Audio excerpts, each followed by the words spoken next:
I didn't think that I was a candidate, so to speak, for breast cancer. It didn't run in my family. I considered myself fairly healthy. All of the things that they would tell you to look for or be aware of, I don't think I checked most of those boxes. I was a little bit confused, angry, but I recognized that I had to turn those emotions into fighting and into doing everything that I could possibly do to win this battle. My name is Sharifa Murdock, and this is my husband, Marlon. It's been a year since my double mastectomy, and I'm giving thanks. Here's my story.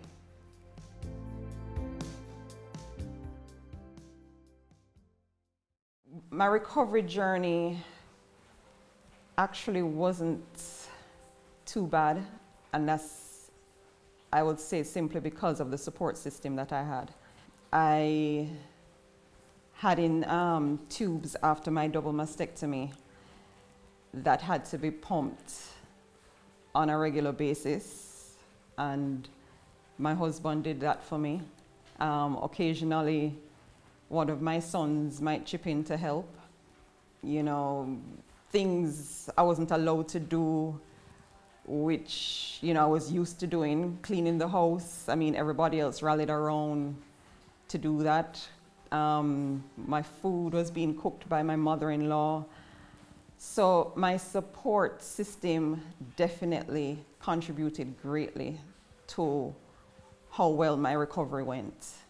I would say, though, that I'm still emotionally healing, mentally healing, from everything that we went through. From that very first night that she got her diagnosis, I can probably sum up maybe a total of 5 minutes total from that time to now that I've seen her looking down. So she mentioned it's a journey and it's a fight.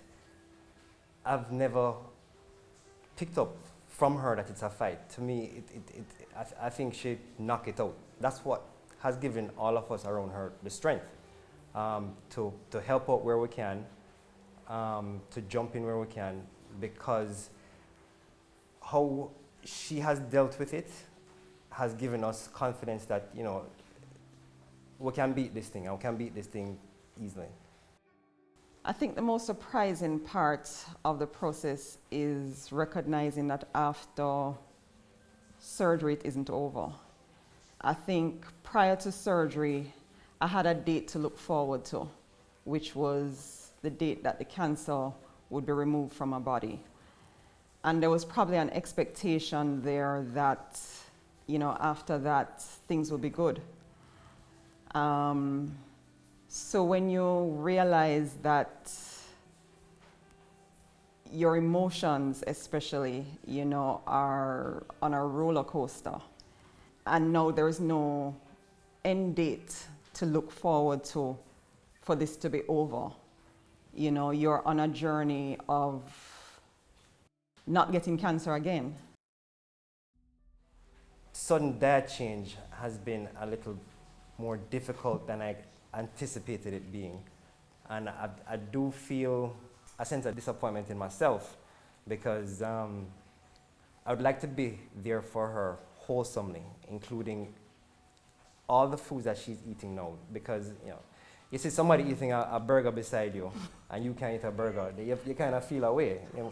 So I'd have wanted to be more there for her in that regard. With Marlon, I feel like I lean on him so much, not necessarily physically, but emotionally. I back things off of him to the point where I recognized that he became a clutch for me. So I've recognized how much just his presence has become such a great comfort for me. I try to be present as best as I can. I was able to take some time off from work, and I tried my best to not check in on work-related matters until she was asleep, just so that I could be present for her in our discussions. She knows that I have ADHD even in my adult years, so my mind wanders in an instant. But I hope that I did a good job in listening to her her discussions and being present. So my support has been my backbone, and this is, fortunately for me, a long list. You know, husband, kids, father, in-laws, you know, extended family, cousins, aunts, things like that. Marlon's family as well. You know, everybody, friends, especially friends, you know, they all have, as a matter of fact, they all came together, you know, to ensure that everything that I needed was taken care of. Because my cancer was hormonal, my treatment plan has been to take a hormone blocker for the next 5 years. So that drug has come with its challenges. You know, it's not something that I am enjoying taking at all. Even though I wasn't too young, it has kind of pushed forward a lot of, you know, the menopausal symptoms. I guess a lot faster than they would have come. So the hot flashes come quite often.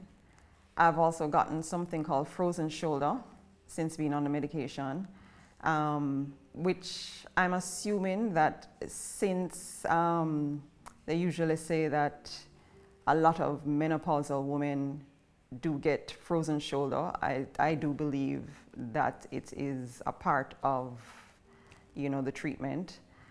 So frozen shoulder has prevented me from having full range of motion for my left arm. I'm very appreciative of my new gifts. It has, however, taken me some time to fall in love with them. I do continue to see them as alien. I do have some emotional, you know, hang-ups about the reason why they are there. You know, it was not a boob job. So, you know, when you recognize, okay, you have to get implants because all your tissue was removed because of breast cancer, you know, it can be rather traumatic. So I'm still trying to love my new gifts, but I am learning. For couples going through this, you know, it's funny because every time that I speak about this journey, I use the word we. And I usually, you know, smile at Marlon when I do, because it is a we journey, you know, from the day that we were diagnosed till now a year and something later. You know, it has been we. You know, Marlon has been there throughout everything. And having that spousal support meant everything. I think we've had this long, strong bond. I think we have a really good understanding of each other. We know when to compromise. I know when to shut up and say, all right, you win. So I think it's that strong bond, and I guess we're just yin and yang. So we make it work. We know I believe what each other needs when we need it, when the other person needs it. So the cancer was just another chapter in a book of deep understanding, deep love for each other. So, yeah. You recognize that your children are also going through emotional trauma. You know, it's not just the cancer patient. So you still have to be available to answer questions, to give comfort, to give advice, and all of the things that you were doing prior as a parent still have to continue. When it comes to my children, especially my two boys who are men now, one of the things that I've realized too is that we all deal with this, you know, whatever way we know how. I remember an incident where we had a breast cancer function to attend as a family. And when we were getting ready, my younger son was not getting ready. And I remember asking him, you know, what's up? Why aren't you getting ready? And he said, you didn't ask me if I wanted to go to this event. And in my head, I'm thinking, why wouldn't you want to go to this event? And he said to me, why do you think I want to go to an event that is going to be dealing with my mother's cancer? And it shook me because I realized at that point that, you know, he was going through something that I didn't recognize before then. You know, he referred to it as his mother's cancer. And one of the things that I've realized with both my sons is that they have not shared this journey with their friends, whatever that reason might be. You know, I guess it's their own way of dealing with it. But it seems that they have definitely been having a warm time. If I was to suggest things that persons that are acting as caregivers to cancer thrivers, I would say be as present with the person as you can. All of us have this habit to have our phone in our hands. We're not engaging in conversations. Be there for the person, not just physically, mentally and emotionally. If possible, you know, find out, if you don't already know, what the person enjoys doing and try to do more of those things, because what we're learning as we progress on this journey is that mental space of persons going through the cancer journey is significant in the therapy. I've learned from this experience that nobody can do it by themselves. Right? So I've learned to accept help when it's given, when it's offered, and use that to build my own resilience. For someone who has just been diagnosed with breast cancer, the first thing I would say is give yourself that grace to feel whatever emotions you need to feel. Today you wake up and you're angry at God. I think God understands, you know. You pull on every support that you can. Friends, family, don't turn down any help. Don't try to play Superwoman and, you know, in some cases, Superman. Accept the help, you know. God has always been a big part of my life. And before being diagnosed, during the waiting process, my faith or my belief that it was not cancer was so strong that when it was finally diagnosed and it turned out to be cancer,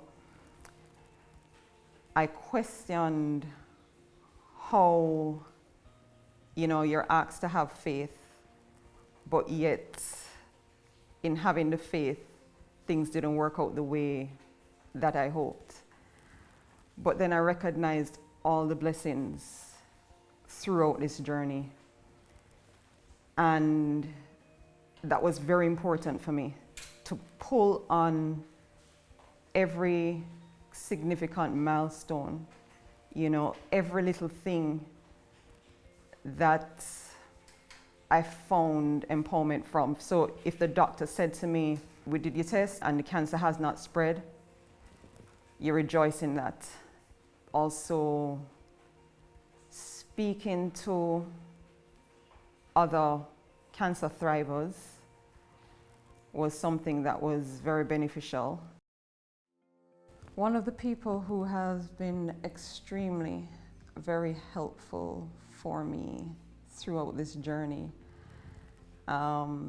is my good friend and cancer coach, Patrice Dwyer.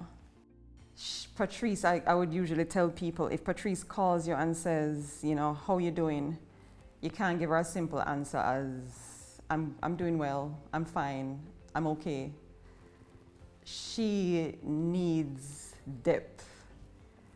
So she almost plays the role of a counselor, giving great advice. And I love our deep conversations because she will get into my head and bring out things that need to be brought. So, Patrice is just a total gem. And as I've said to most people, should be the first stop if you ever get that unfortunate news of being diagnosed with breast cancer. A cancer coach needs to be a first stop. I am looking forward to the next 50, 60 years with my family, healthy years with my family. I'm looking forward to enjoying life or continuing to enjoy life. I am looking forward to a time when cancer isn't in our thoughts every 5 minutes. When it's an afterthought, where life, though it's not going to be the same as it was prior to the diagnosis, cancer isn't the central theme in all the decisions that we make. Most grateful for life and for family and for love and for support and for having my eyes open to see the beauty that surrounds me, to see the opportunity that I was given, and to see all the blessings that happened along the way.